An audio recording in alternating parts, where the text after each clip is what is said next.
ባልና ሚስቶቹ በአንድ አካልነት በተዋሃደ መንፈስ ህመሙን ሊቋቋሙት አንዱ ከሌላው ላይ ቃላቸውን ሲያጸኑ በኮሪደሩ ላይ የነበሩ ዘመዶቿና እጮኛዋ ተስፋዬ ቦሩ ከዶክተሩ ጋር ክርክር ላይ ነበሩ። ልናስታመማት የሚገባን እኔ እናቷ ወይም አቶ ተስፋዬ ነን። ይህ የፈቀዳችሁለት ሰው ህግም ቤተሰብም አንቅሮ የተፋው እንዲያውም ለችግሯ ሁሉ መንስኤ የሆነ ጠንቀኛ ሰው ነው ሲሉ ወይዘሮ ሽማጫሽ ለዶክተሩ ለማስረዳት ሞከሩ። ተስፋዬና ወይዘሮ ደብሬም ባልተናነሰ አባባል ጌታውን ካጠገቧ ቆይቶ እንዳያስታምማት እንዲወገድ ጠየቁ። በመጨረሻም ደሳለኝ ዶክተሩ እንዲያዳምጠው በትህትና በመጠየቅ የሆስፒታሉ ቅድሚያ ትኩረት የበሽተኛዋን ጤንነት ለመመለስ በሚደረግ ጥረት ላይ መሆን አለበት። ታማሚዋ የመረጠችው ሰው ከጎና መገኘቱ ደግሞ የመንፈስ እርካታ ከሰጣት ጥያቄዋ ሊናቅ አይገባውም። በቀላል ግጭት ተራርቀው የነበሩት ባልና ሚስት ቅሬታቸውን አስወግደው በቅርቡ ታርቀዋል። ስለዚህ ባለቤቱ አቶ ጌታውን ግዴታውም ስለሆነ ካጠገቧ መገኘቱ ትክክል ነው አለ። ውሸት ነው፣ ቅጥፈት ነው። ለማጭበርበር ካልሆነ በቀር እንኳን እርቅ ልትደርስ ልጄ ባይኑ አይቶ አታውቅ አሉ ወይዘሮ ሽማጫሽ ንዴት እያጋላቸው። ትጠይቅና ማርታ ታስረዳ አለ ደሳለኝ ረጋ ብለው። ይሄ ሐኪም ቤት እንጂ ፍርድ ቤት አይደለም። ጭቅጭቃችሁን በአስተዳደር ቢሮ ወይም በሚመለከተው ክፍል በኩል አመልክቱ። አሁን አካባቢውን ለቃችሁ ውጡልን አለ ዶክተሩ በቁጣ። ነርሶቹም የዶክተሩን ቃል በማስተጋባት አተካሮ የያዙትን ሰዎች እንዲሄዱ ጠየቁ። የለም ዶክተር፣ ትጠይቅና እውነት እሷ የእሱን አስታማሚነት ፈቅዳ ከሆነ እንደተባለው ታርቅ ያለው ካለች የሚወጣ ይወጣል፣ የሚቀር ይቀራል። ግድ የለም ትጠይቅልን አሉ ወይዘሮ ሽማጫሽ ለስለስ ባለ ንግግር ዶክተሩን እየቀረቡ። መልካም፣ መናገር ባትችልም በጽሑፍ ሐሳቧን ስለምትገልጽ በምትሰጠው ሐሳብ ጭቅጭቃችሁ ያበቃል አለና እናቷን ወይዘሮ ደብሬን ተስፋዬንና ሌሎችንም ሰዎች እንዲገቡ ፈቀደ። ወዲያውም ወደ ማርታ በመጠጋት ወይዘሮ ማርታ፣ አጠገብሽ ሆኖ እንዲያስታምምሽ ለአንድ ሰው ፈቃድ እንሰጣለን። ከዘመዶችሽ መካከል እንዲያስታምምሽ የምትፈልጊውን ሰው ትመርጫለሽ። ስለዚህ በወረቀት ላይ ጽፈሽ አሳውቂ አላት። ማርታም አይኖቿ ላይ የተጫኑትን ያበጡ የአይን ቆቦች በእጆቿ ወደ ላይ በመግፋት በዙሪያዋ የቆሙትን ሰዎች ላፍታ ቃኘች። ወዲያው ወረቀትና ብዕር ተቀብላ ምርጫዋን ጻፈች። ዶክተሩም የጻፈችውን ጽሑፍ ካየ በኋላ እንዲያስታምማት የመረጠችው አቶ ጌታውን ነው። መታረቃቸውንና ትዳራቸውን እንደገና ሊመሰርቱ መወሰናቸውን ገልጻለች። ስለዚህ ሌሎቻችሁ ክፍሉን ለቃችሁ ውጡልን አለ ቁጣ በተደረበበት አንደበት። የለም ዶክተር፣ ሐሰት ነው። ምናልባት ነርቭ ሆና ራሷን እየሳተች እንዳይሆን በጤናዋ እንዲህ አትናገርም አሉ ወይዘሮ ሽማጫሽ በድንጋጤ እየተቅበጠበጡ። ትዝብትና ቁጣ በቀላቀላት ተያይ ላፍታ ትክ ብሎ ካያቸው በኋላ አጠገቡ ለነበረችው ነርስ ዶክተሩ ትዕዛዝ ሰጠ። እባክሽ ሰላም የሚያስጠብቁ ሰዎች ጥሪ አላት። ነርሷም ልትጠራ ፈጥና ከክፍሉ ወጣች። ወይዘሮ ደብሬና ሌሎች ጠያቂዎች ተስፋዬና ወይዘሮ ሽማጫሽ ለጊዜውም ቢሆን ከክፍሉ እንዲወጡ ተማጸኗቸው። ወይዘሮ ሽማጫሽ ግን በደም ፍላት አምባጓሮ ሊፈጥሩ የሚችሉ ቃላትን ወደ ጌታውን እየወረወሩ አተካሮ ጀመሩ። ጌታውን ደግሞ አካልና መንፈሱን አቅንቶ ነገር ግን አድቦ ሲንጫጩ የነበሩትን ሰዎች ሲመለከት ቆየ። ከጥቂት ጊዜ በኋላ 2 ጠመንጃ ያነገቱና 2 ደህና ቆመጥ የያዙ ሰዎች ደረሱ። ወይዘሮ ሽማጫሽና ጓደኛቸው ደብሬ፣ ተስፋዬና ሌሎቹም ቤተ ዘመዶች በግዳጅ ከክፍሉ ወጥተው ደረጃዎቹን እንዲወርዱ ተደረገ። ደሳለኝም አካባቢውን እንዲለቁ ከተገፉት መካከል ነበር። ጸብና ግብግብ መፍጠሩ አስፈላጊ አለመሆኑን በመገንዘብ በነገር ቢነካኩትም ሆን ብሎ ፈጥኖ ራቃቸው። በልጃቸው ህመም ጣምራውን ሲያነቡ የነበሩት እናቷ ከሆስፒታሉ ህንፃ ወጥተው ወደ መኪናቸው እስኪደርሱ ድረስ ለትዝብት የዳረጋቸውን ስድብና ኃይለ ቃል ተናገሩ። ንግግራቸው የተተከለው በጌታውን ላይ ነበር። ይሄ መተተኛ ድሮም በመተቱ ከጉዬ ነጥሎ ወሰዳት። ተገላገልኩ ብዬ ደስ ሲለኝ ለካስ ሲጠመጠም ከርሟል። ወይኔ ሽማጫሽ፣ ይሄ ቆራቆራም ደሃ እንዴት ተጫወተብኝ አሉ ደጋግመው። ወይዘሮ ደብሬም በጌታውንና በደሳለኝ መተት ስምረት እየተደነቁ በተወጠነው ድግስ ከንቱ መቅረት እርር ኩምትር አሉ። ተስፋዬ ግን ንዴት እያንቀጠቀጠው አንደበቱ ተለጉሞ ምንም ሳይናገር ቆየ። ከህንፃው ወርዶ ወደ መኪናው ከመሄዱ በፊት ወደ ግራ ወደ ቀኝ እየተገላመጠ ሲተራመስ በነበረው ታማሚና አስተማሚ ህዝብ መካከል ደሳለኝን ፍለጋ አይኖቹ ተቅበዘበዙ። የደሳለኝን አንገት አንቆ ሊያንፈራፍረው በቡጢ ውጋት ሊቀስፈው ደሙን አፍስሶ ሊያምሮት ነበርና አካልና መንፈሱ ተወጣጥሮ ነበር። ሁኔታውን አይተው የጠረጠሩት ወይዘሮ ደብሬ በመኪናው እንዲያደርሳቸው ሙጭጭ ብለው ያዙት። በወይዘሮ ሽማጫሽ መኪና መግባታቸውን ትተው ከተስፋዬ ቮልስዋገን ውስጥ ገብተው ተቀመጡ። ወደ ቤት ሄደን እንማከር ብለው ወተወቱት። ወይዘሮ ሽማጫሽም በንዴት ከመብገንና ባዶን ካሰላንቲያ ከመወራወር ፈጥነው ሌላ የማስጠንቀቂያ ስልት መቀየስ እንዲችሉ ተያይዘው ወደ ቤት መሄድ እንደነበረባቸው በመገንዘብ ትዕዛዝ ሰጡ። ተስፋዬም ወይዘሮ ደብሬንና ሌሎች 2 ቤተ ዘመዶችን በመኪናው ጭኖ የወይዘሮ ሽማጫሽን መኪና ተከትሎ ከጥቁር አንበሳ ሆስፒታል ወጣ። ደሳለኝ ደግሞ ከሆስፒታሉ አስተዳደር ቢሮ ገብቶ ችግሩን በማስረዳት በቢሮ ቁጥር 306 ታማ ለተኛች ወገኑ ምግብና የመሳሰለውን ማመላለስ እንዲችል የፈቃድ ወረቀት እንዲሰጠው ጠየቀ። ሁኔታውን ያጣሩ የክፍሉ ሐኪሞች ባሳሰቡት መሰረት የመግቢያ ካርዱ ተሰጠው። ከዚያ ምን ነገሮች ለታማሚዋና ለአስታማሚው ማቅረብ እንዳለበት ከሮዛ ምክር ከጠየቀ በኋላ የተባለውን ሁሉ ለማምጣት ወደ ትፍስት ኮረብታ ለመሄድ ወሰነ። ወደ ትፍስት ኮረብታ ለመድረስ በመስቀል አደባባይ በአስመራ መንገድ አድርጎ በፍጥነት አሽከረከረ። ረዥሙን መንገድ ሲያቋርጥ በአንድ በኩል የድል አድራጊነት፣ በሌላም የጭንቀት ስሜት እየተቀባበሉት ነበር። በሆስፒታል ውስጥ የተፈጠረው አተካሮ በንካሰላንቲያ ብቻ እንደማይመለስ በማሰብ ወደፊት ማርታም ሆነች ጌታሁን ሊጠነቀቁ እንደሚገባቸው አሰላሰለ። ማርታ በወሰደችው ቆራጥና መራር አቋም አደነቃት። ጤናዋ እንዲመለስም ከልቡ ተመኘላት። ከኮረብታው ግልል በዋናው መግቢያ በር ላይ ተመድበው በፈረቃ የሚሰሩት ደንበኞች እሱንም መኪናውንም በወጉ ስለሚያውቋቸው ለፍተሻና ለጥያቄ ጊዜ አላባከነም። የሰላምታ እጁን እያውለበለበ በተከፈተለት በር ገባ። የኮረብታዋን ጫካና ዳገት በዘወርዋራ አግድሞች መንገድ ከጨረሰ በኋላ በቀጥታ ወደ ምስራቅ ቢሮ ሄደ። ለጌታውን የሚወሰደውን ምግብና ልብስ እንድታዘጋጅለት እርዳታ ለመጠየቅ አስቦ ነበር። አላገኛትም። በአካባቢው የነበሩትን ሰራተኞች ጠይቆ ወደ ራሔል ክፍል መሄዷን ሰማ። ወደዚያው አመራ። በተመስጦና ዝቅ ባለ ድምፅ 2 ሴቶች ያወሩ የነበሩት ወዲያውኑም የማርታን ሁኔታ ተጨንቀው ጠየቁት። በሚያሰጋ ደረጃ ላይ መሆኗን ሳይሸሽግ ነገራቸው። የጥርሷ ህመም ወደ ከፋ ደረጃ ደርሶ ፊቷ ማበጡንና መናገርም እንደተሳናት የሰሙት ሴቶች እጅግ አዘኑ። ለጥቂት ጊዜ በዚሁ ጉዳይ ላይ እነ ደሳለኝ ተነጋገሩ። በዚህ መካከል በሆስፒታል ውስጥ ተፈጥሮ ስለነበረው ውዝግብ ማወራላቸው። ምን ያወዛግባል? በዚህ በጭንቅ ጊዜ ከእናት የተሻለ ማን ይመጣል? ለምን እናቲቱ አያስታምሟትም ነበር? አለችው ምስራቅ። ደሳለኝ በነገራቸው ወሬ ተገርማ እናቷ እንዲያስታምሟት አልፈልገችም።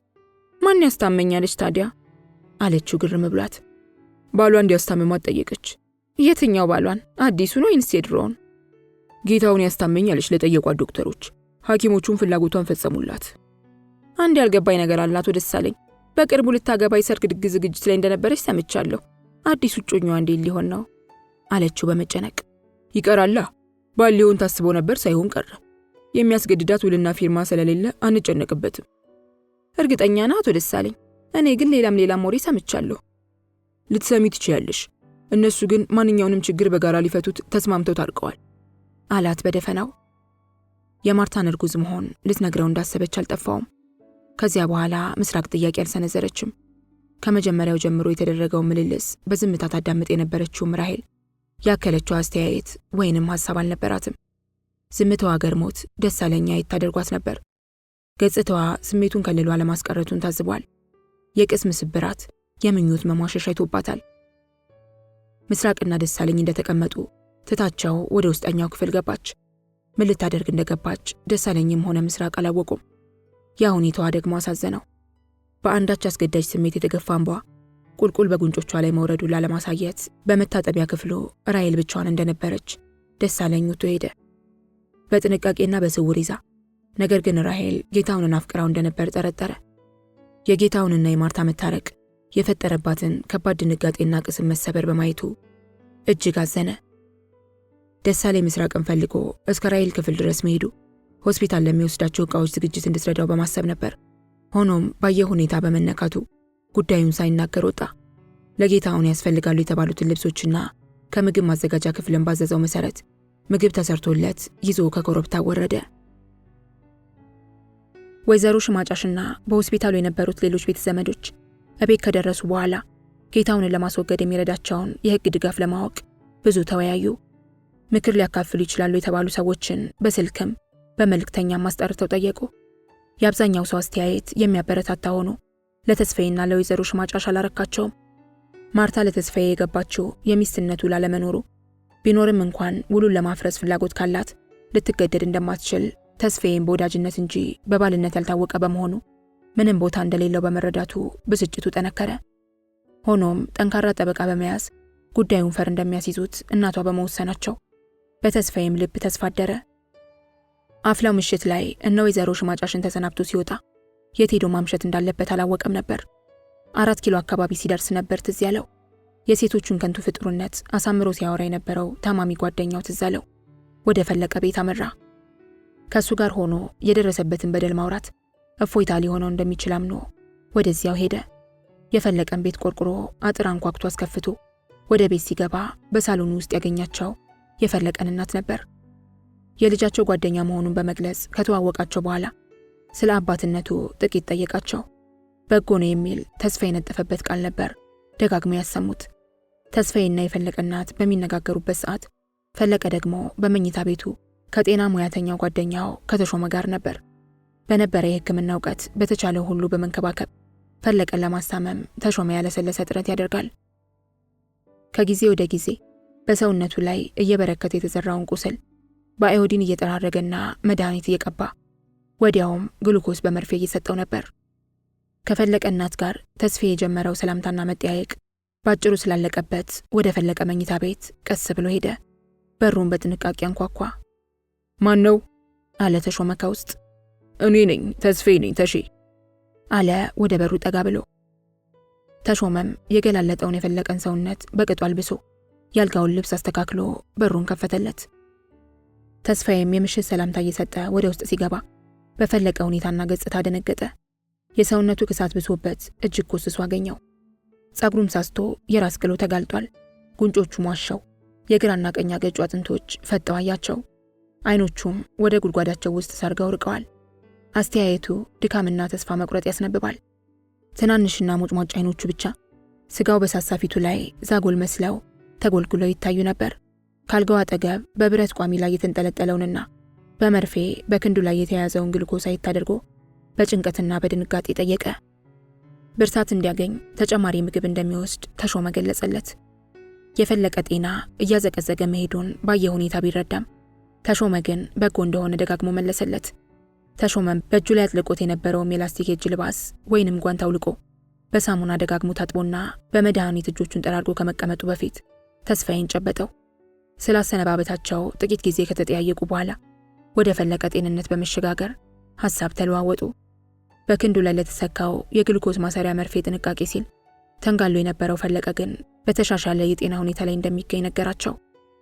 በተሟላ የመኝታ ቤት ዕቃ ተሟልቶ የተሰናዳው ክፍል ሰፊ፣ ንጹህና የሚያዝናና ስለነበር ተስፋዬና ተሾመ እዚያው ተቀምጠው ጨዋታ ጀመሩ።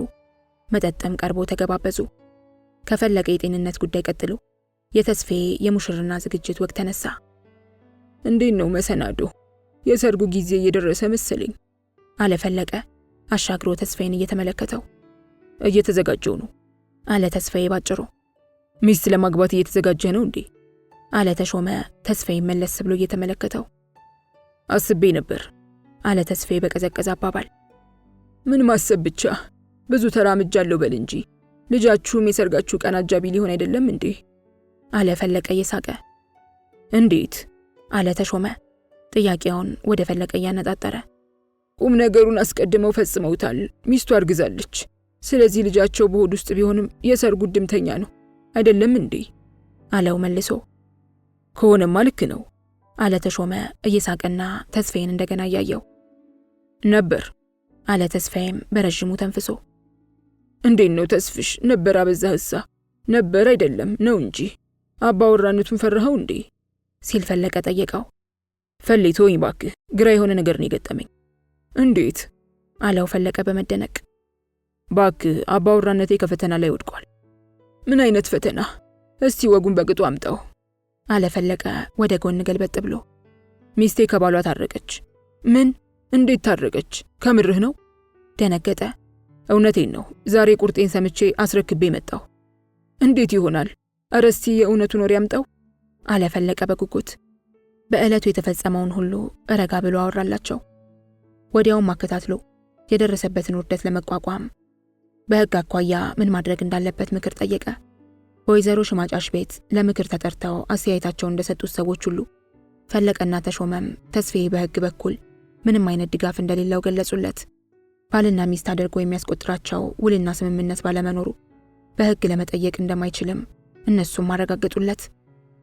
ሆኖም በደረሰበት ጥቃት እነሱም ተበሳጩ። በዚሁ ቁጭትና ብስጭት ላይ ሐሳብ እየተቀባበሉ ቀስ በቀስ ወደ ሴራ መጎንጎን ተሸጋገሩ። እጅግ የረቀቀ የበቀል ዘዴ ይታየኛል ያለው ፈለቀ ወደ መጨረሻው ላይ ሐሳቡን አቀረበ። በእርግጥ መተረቻና መዘባበቻ አድርጋህ እሷ ባሏን ለመታረቅ ከቆረጠች እሷን ብቻ ሳይሆን ባልየውንም በቀላሉ መቅጨት ይቻላል። ግልጽና ይፋ አድርጋ ምርጫዋን በመናገሯ ባልየው በማስታመም ላይ መሆኑን እየነገርኩ አይደለም እንዴ? ይልቅ ታየኝ ያልከውን ሐሳብ ንገረኝ። ገድላኛለች እኮ አለ ተስፋዬ እርር ብስጭት ብሎ። ያንተ መቁረጥና መወሰን ይጠይቃል። ለምን ፍግም አትልም? ስለገደለች ለሷ የሚያዘን ህሊና የለኝም አለ ተስፋዬ። እንግዲህ አሁንስ ለመኖር ስትስገበገብ ልትቀድማት ትችላለህ። እንዴት አድርጌ? በአቋራጭ መንገድ ትይዛታለህ። ለዚህ የተሽን ትብብር ማግኘት ብቻ አለብህ። ፈለቀ ለአፍታ ተሾመን አየት አደረገው። እኮ እንዴት? ትንሽ ጠብታ እንዲደርሳት በማድረግ። የምን ጠብታ ነው? ተስፋዬ ባንክሮ ጠየቀ። ጥቂት የመቅስፈት ጠብታ በደሟ ውስጥ መጨመር ነዋ አለው በደነደነ ስሜት። ተስፋዬ የሰማው ነገር ዘገነነው።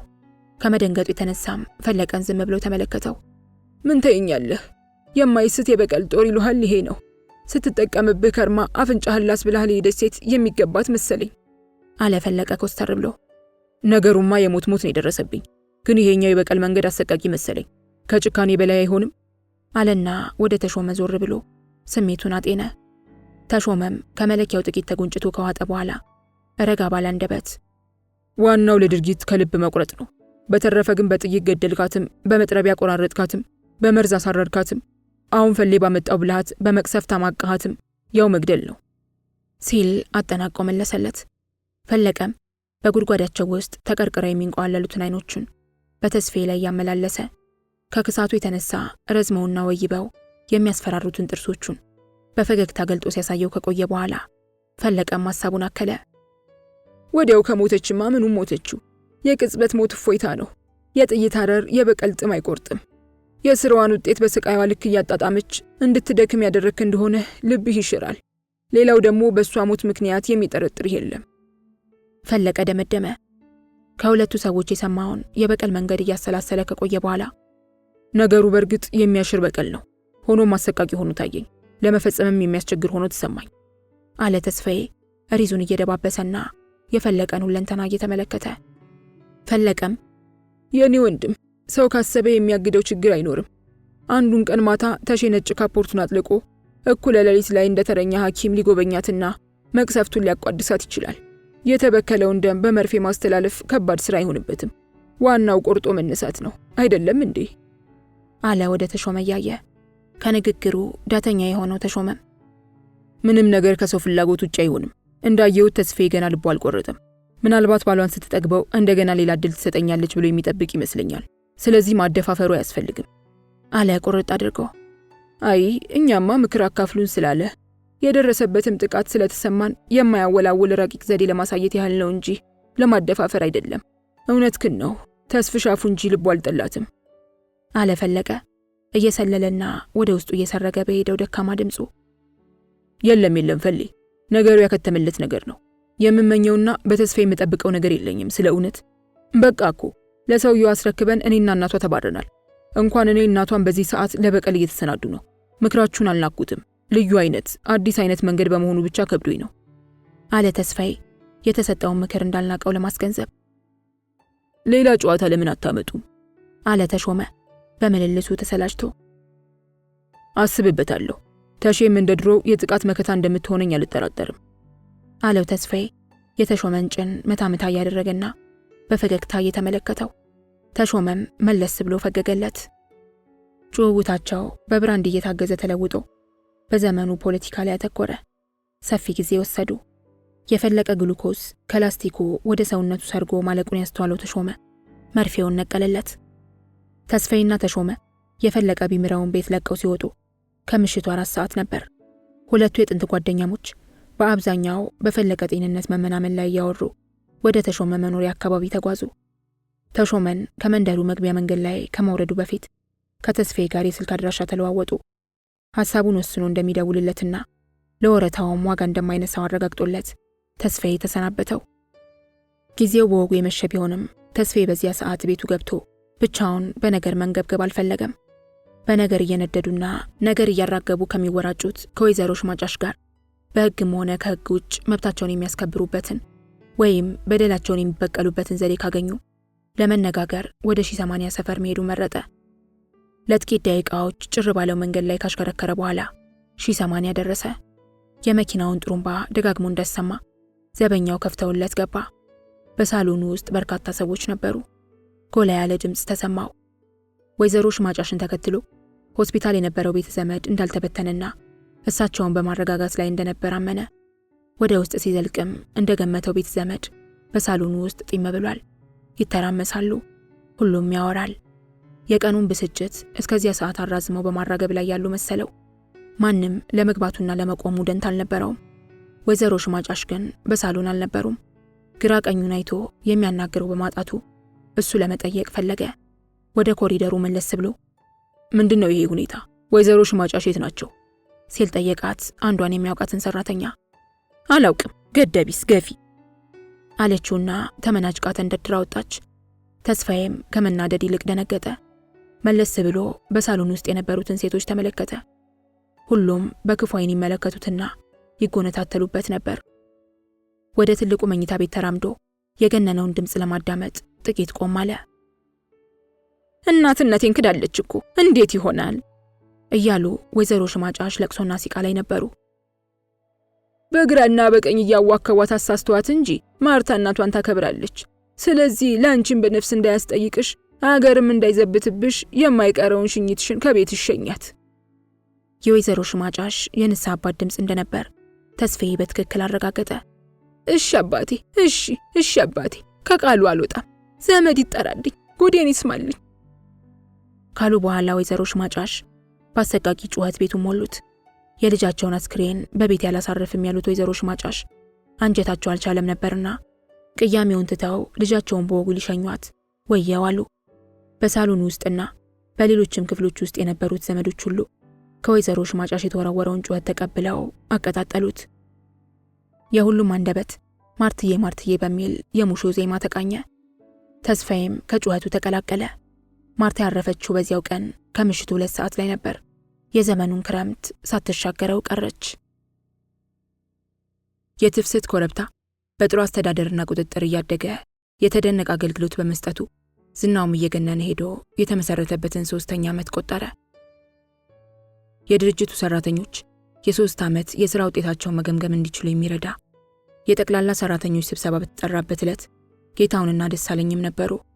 ጌታውን የግማሽ ቀን የድርጅቱ ቋሚ ተቀጣሪ፣ ደሳለኝ ደግሞ የትርፍ ሰዓት ሥራ ሰራተኞች ነበሩ። ከጥቂት የቡና ቤቱ ሰራተኞች በስተቀር በተለያየ የሥራ ዘርፍ የተመደቡት በአብዛኛው ለተጠሩበት ስብሰባ ተገኝተዋል። የስብሰባው ተናጋሪ ከመድረኩ እስኪወጣ ድረስ ሁሉም በየጎኑ ካለው ጋር እየተነጋገረ አዳራሹ ድምጽ ይተምበት ነበር። ሰዓቱ 8 ተኩል እንደሆነ የድርጅቱ የጣምራ ባለቤቶች የሆኑት ራሔልና 2 ቱጃር ነጋዴዎች እንዲሁም ወንድሟ ጎሹ ወደ መድረኩ ወጡ። ሲተም የነበረው ድምጽ ረጭ አለ። ስብሰባውን በሞቀ ፈገግታና ሰላምታ የከፈተችው ራሔል ነበረች። የሰራተኞችን የሥራ ጊዜ የማያባክን አጠር ያለ ስብሰባ መሆኑን ከገለጸች በኋላ በድርጅቱ ውስጥ ስለተደረገው የተቀናጀና የተደጋገፈ ሥራ፣ ስለተገኘውም ውጤት በአሃዝና በማስረጃ የተደገፈ አጭር ሪፖርት አሰማች። በርካታውን በጎ ጎን በመደገፍ የታየውን ድክመት በመጠቆም እርምት እንዲደረግበት አሳሰበች። ድርጅቱ የደረሰበትን የእድገት ደረጃ ስትገልጽ የሰራተኞቹ ትብብርና ድካም ከፍተኛ ዋጋ ያለው መሆኑን አረጋገጠች። በልዩ ልዩ የሙያ ዘርፍ ተመድበው ኃላፊነታቸውን የተወጡትን ሰራተኞች ካመሰገነች በኋላ ተጨብጭቦላት ተቀመጠች። መድረኩ ላይ ከነበሩት ባለአክሲዮኖች ጋር የለሆሳስ ንግግር ስትጀምር ተሰብሳቢዎቹም ንግግር ጀመሩ። አዳራሹ በድምፅ ተሞላ። የድርጅቱን የሥራ እንቅስቃሴና የደረሰበትን ደረጃ በምትገልጽበት ጊዜ ጌታውንና ደሳለኝ ደግሞ ከምን ተነስታ ምን እንደደረሰች በማሰላሰል አድናቆት ላይ ነበሩ። በይበልጥም ጌታውን በተመስጦና በጠነከረ ስሜት ያስተውላት ነበር። በአካላዊና አእምሯዊ ውበቷ የተሟላችውን ሴት ሲያመሰግናት፣ ሲያደንቃት ቆይቶ ያንን የታማችበትን ደዌ አስታውሶ ያዝን ነበር። በዚህ መሰሉ ሐሳብ ተመስጦ ትኩረቱ በራሔል ላይ ተንጠልጥሎ በመቅረቱ ደሳለኝ ጌታውንን ታዘበው፣ ጠረጠረውም። ራሔል ዳግመኛ ከወንበሯ ተነስታ ስትቆም የአዳራሹ ድምፅ አደበ። አንዱን ሰራተኛ በእጅ ምልክት ጠቀስ ስታደርገው በትልቅ ካርቶን ውስጥ የተከማቸውን ነገር ወደ መድረኩ አቀበላት። እንደገናም ለስብሰባው ድምጿን አሰማች። ሐሳቤ ለውጤት መሰረት ነው ስትል ንግግሯን ጀመረች። በመቀጠልም ሐሳብ ዓላማን እያነጣጠረ በጥረት ከታገዘ ውጤት ያስጨብጣል፣ የህሊና እርካታ ይሰጣል። ሐሳብ በሐሳብነቱ ብቻ በህሊና ውስጥ ከተንከባለለ ግን በሽታ ነው፣ የሐሳቡን ተሸካሚ መልሶ ይቦረብረዋልና። ይህ እንግዲህ ሐሳብና ተግባርን ማቀናጀት ወሳኝ መሆኑን ለመጠቆም ያህል ነው። አሁን የማቀርበው ሐሳብና ከሐሳቡም ጋር የማደርሳቸው አነስተኛ ስጦታ ደግሞ የወደፊቱን ጠንካራ የሥራ አንድነትና እምነትን ያስረዳል ብዬ አምናለሁ። ስለዚህ ሰሞኑን በምናከብረው የትንሣኤ በዓል ዝግጅት ውስጥ ጥቂትም ቢሆን ተሳትፎ ይኖረዋል።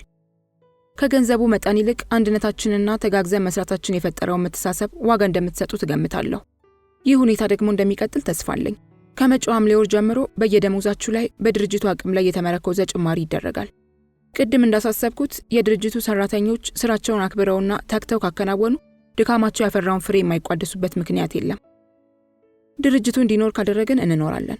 ቀጥዬ በየስማቸው የተዘጋጀውን ስጦታ አበረክታለሁ አለችና ፖስታዎቹን ከጠረጴዛው ላይ አስተካከለች።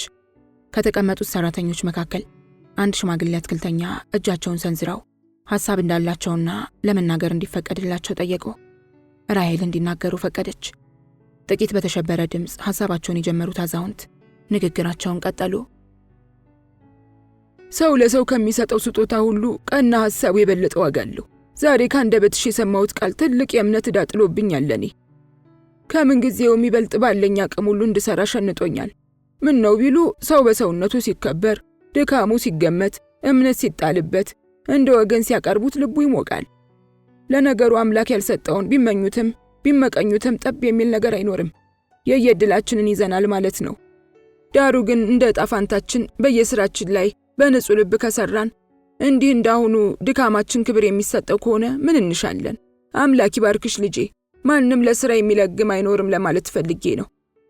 ዕውቀት ያናሳ ስለሆነ ካስቀየምኩሽ ይቅርታ አሉ አዛውንቱ። ትህትናቸው በፈገግታቸው ውስጥ ዘልቆ እየታየ። ስለ ንግግራቸው ራሔል አመሰገነቻቸው። ሌሎችም ሰራተኞች ሐሳባቸውን በመደገፍ አጨበጨቡላቸው። አንዱ ባለ አክሲዮን ተራ በተራ ያቀበሏትን ፖስታዎች ስም እየጠራች ለሰራተኞቹ አደለች። በመጨረሻ ላይ ቀርበው የታሰበላቸውን ስጦታ የተቀበሉት ጌታውንና ደሳለኝ፣ ምስራቅና ባለቤቷ ጎሹ ነበሩ። ከአንድ ሰዓት የስብሰባ ቆይታ በኋላ ሰራተኞች ወደ የስራቸው ተበተኑ። ጌታውንና ደሳለኝ ግን የገቡት ወደ ቡና ቤቱ ነበር። ወደ ኪነ ጥበብ አምባ ማየት ወደሚያስችለው ማዕዘን ላይ ቦታ ይዘው ከተቀመጡ በኋላ መጠጥ አዘው ጓደኛሞቹ ወሬ ጀመሩ። በተሰጣቸው የገንዘብ ስጦታ ተነክተው ነበር።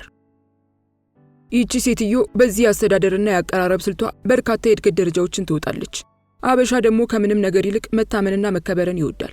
በበታችነት ካልታየ፣ ሞራሉ ካልተደነቆለ፣ የድካሙ ውጤት ለሌላው ትልቅ ሥራ አስተዋጽኦ እንዳለው ከታመንለት በቃ የሚቆጥበው ጉልበትና ጊዜ አይኖረውም። ከልቡ ይሰራል። አደነኳት ባክህ፣ ጥሩ ያቀራረብ ዘዴ ይዛለች አለ ደሳለኝ።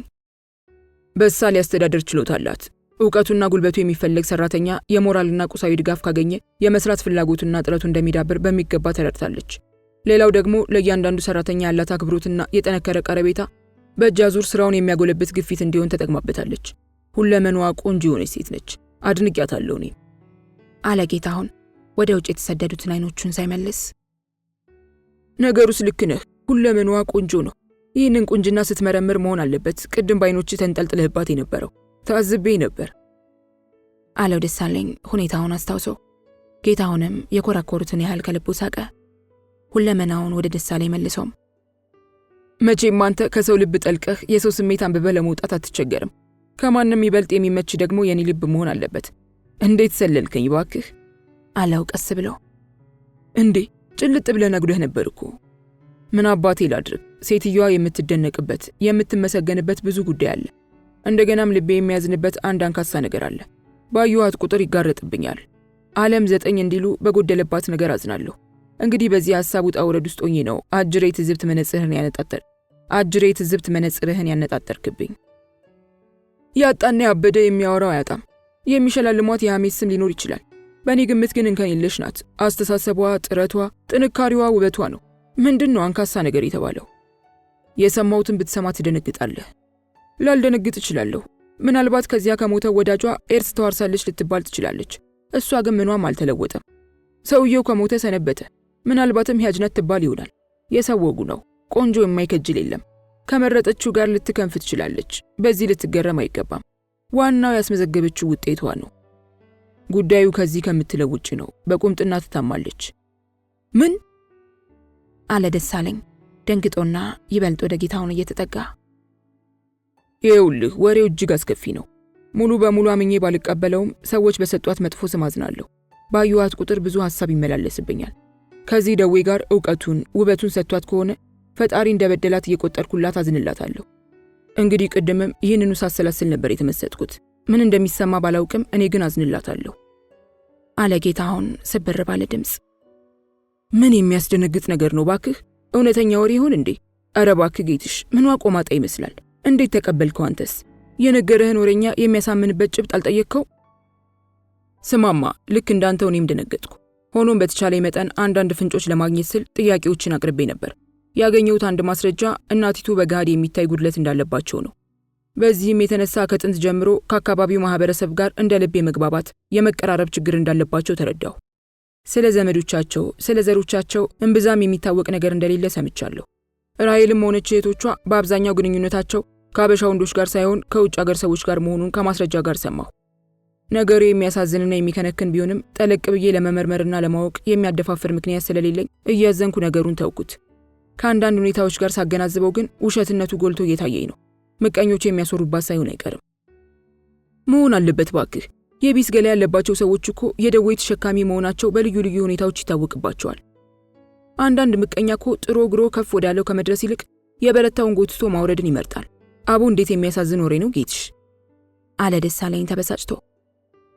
ከሰማሁት ሌላ ወሬ ጋር እያገናዘብኩ ደግሞ የምቀኛ ወሬ መሆኑን ቆይቼ አረጋግጫለሁ አለ ጌታውን ሪዙን እያሻሸና ሐሳቡን ለማሰባሰብ ተመስጦ። ደሳለኝም ራሔል ነፃ የሚያወጣትን ጭብጥ ለማወቅ በመጓጓት ምን ጉዳይ ጤነኛ መሆኗን ሊያሳምን ተቃረበ አለው አጥብቆ እየለመነው። ቆይቷል። አንድ ቀን ማታ ከራሔልና ከጓደኛዋ ጋር ወደ መኖሪያ ክፍሏ ሄድኩኝ። በመጀመሪያ ከጓደኛዋ ከቀለሟ ጋር አስተናገደችን። በኋላም ወዳጇና ባለውለታዋ ጀምስ ኬንያ ከሄደ በኋላ የኤድስ ሰለባ ሆኖ መሞቱን ነገረችን። ስለ ጀምስ ሞትም አምርራ አለቀሰች። እስኪ ጨንቀኝ ድረስ አለቀሰች። በተቻለ መጠን ላጽናናትና ላረጋጋት ሞከርኩ። እሺ አለ ደሳለኝ ገታ ያደረገውን ጨዋታ ጌታውን እንዲቀጥል በማበረታታት። በዚያ ሰዓት ታዲያ የዚያች የጓደኛዋ ሁኔታ ገርሞኝ ነበር። ስለ ራሔል ማልቀስና መንገላታት ግድ አልነበራትም። ሲጋሯን እያጨሰች በትዝብት ትመለከታት ነበር። ራሔል ጮኻ አልቅሳ ከወጣላት በኋላ ስትረጋጋ ጥቂት ቃላት ብቻ ሰነዘረች። ምን አለች? ለራስሽ አስቢ ባክሽ፣ እኔ የምጨነቀውና የማዝነው ላንቺ ነው አለቻት። ምን ማለቷ ነው? ራሔልስ ምን አለቻት? አለ ደሳለኝ ቆፍጠን ብሎ። የቀለሟ ንግግር አበሳጭቷት ስለነበር ራሔልም የመረረ መልስ ነበር የሰጠቻት። ጀምስ በኤድስ ሞተ ስለተባለ እኔም በኤድስ የተያዝኩ መስሎሽ ከሆነ ተሳስተሻል። እኔ ነፃ ነኝ። ጀምስም የተለከፈው አገሩ ከገባ በኋላ ነው። አይጭነቅሽ አለቻት። ያችኛዋ መጠርጠሯ ነበር ማለት ነው? እሺ አለ ደሳለኝ መጨረሻውን ቁም ነገር ለማወቅ። ከዚያ በኋላ በነገር ሳይግባቡ ሲጨቃጨቁ ቆዩ። ለአዳር የመጣችው ቀለሟም ተቆጥታ ወጥታ ሄደች። ይሄ ሌላ ጉዳይ መሰለኝ የምታወራኝ። ራሔል ቆማጣ ናት አይደለችም ከሚለው ወሬ ጋር አልተያዘልኝም። ምንድነው የምታወራልኝ? ልነግርህ እኮ ነው። ከጓደኛዋ መሄድ በኋላ እዚያው ቆይቼ ጥቂት ጊዜ አጽናናኋትና ወደ ክፍሌ ገባሁ። ያቺው ጓደኛዋ ስልክ ደውላ አነጋገረችኝ። ምን አለች ባክህ? ጓደኛዋ ራሔል ከታደለችው ውስጣዊና ውጫዊ ውበት ሌላ የተበደለችው ነገር እንዳላትና በዚህም እንደምታዝን ነገረችኝ። የራሔል ዘር በደዌ የተጎዳ መሆኑን፣ እናቷ ግራ እጃቸው በዚሁ ደዌ የተቆረጠ መሆኑን፣ እሷም ከኢትዮጵያውያን ወንዶች ጋር የመቅረብ ድፍረት እንደሌላትና እንደገና ደግሞ ጀምስ በኤድስ ከሞተ በኋላ የመቅሰፍቱ ሰለባ መሆኗ እንደማይቀር የተቆረቆረች መስላ አወራችኝ። ግን እኮ እነዚህ ሴቶች የረጅም ጊዜ ጓደኛሞች እንደሆኑ ሰምቻለሁ አለ ደሳለኝ የነገሩ ሂደት ግራ አጋብቶት። አዎ አብሮ አደጎችና የልብ ጓደኛሞች ናቸው። ታዲያ ይሄ ወሬ ባዶ ወሬ ነው ለማለት የሚያስቸግር መሰለኝ። እንዴት ተቀበልከው ጌታውን? አለ ደሳለኝ እየተገረመ። ይህን ወሬ በመጀመሪያ ንቄ አልተውኩትም። ከሞላ ጎደል አምኜበት ለራሔል እያዘንኩ በርቀት አስተውላት ነበር። ከጥቂት ጊዜ በኋላ ስለ ትዳር አያያዟ ከምስራቅ ጋር ስናወራ ይህን ነገር የሚያብራራ ፍንጭ አገኘሁ። ምን ተገኘ በክርስቶስ? አለ ደሳለኝ በአግራሞት። ምስራቅ ከጉሹ ጋር ትዳር እንደጀመረች ይሄ ወሬ ደርሷት ሕይወቷን ለማጥፋት አቅዳ እንደነበር አወራችኝ። ምን አገዳት ታዲያ? ከባሏ ቤተሰቦች ድረስ በመሄድ አጣርታ ጠይቃ ከደዌ ነፃ መሆናቸውን በማረጋገጧ ትዳሯን ቀጠለች። እንዴት? አለ ደሳለኝ በመገረም። ጌታውንም ምስራቅ የነገረችውን ሁሉ አጫወተው። በመጨረሻም ደሳለኝ በእፎይታ እየተነፈሰ አላልኩም ጓደኛዋ ምቀኛዋ ናት። በሕይወቷ ላይ መርዝ በስውር እየነሰነሰችባት ነው። መጋለጧ ግን አይቀርም አለና መጠጡን አንስቶ ጨለጠው። ቀለሟንም አንቅሮ ጠላት።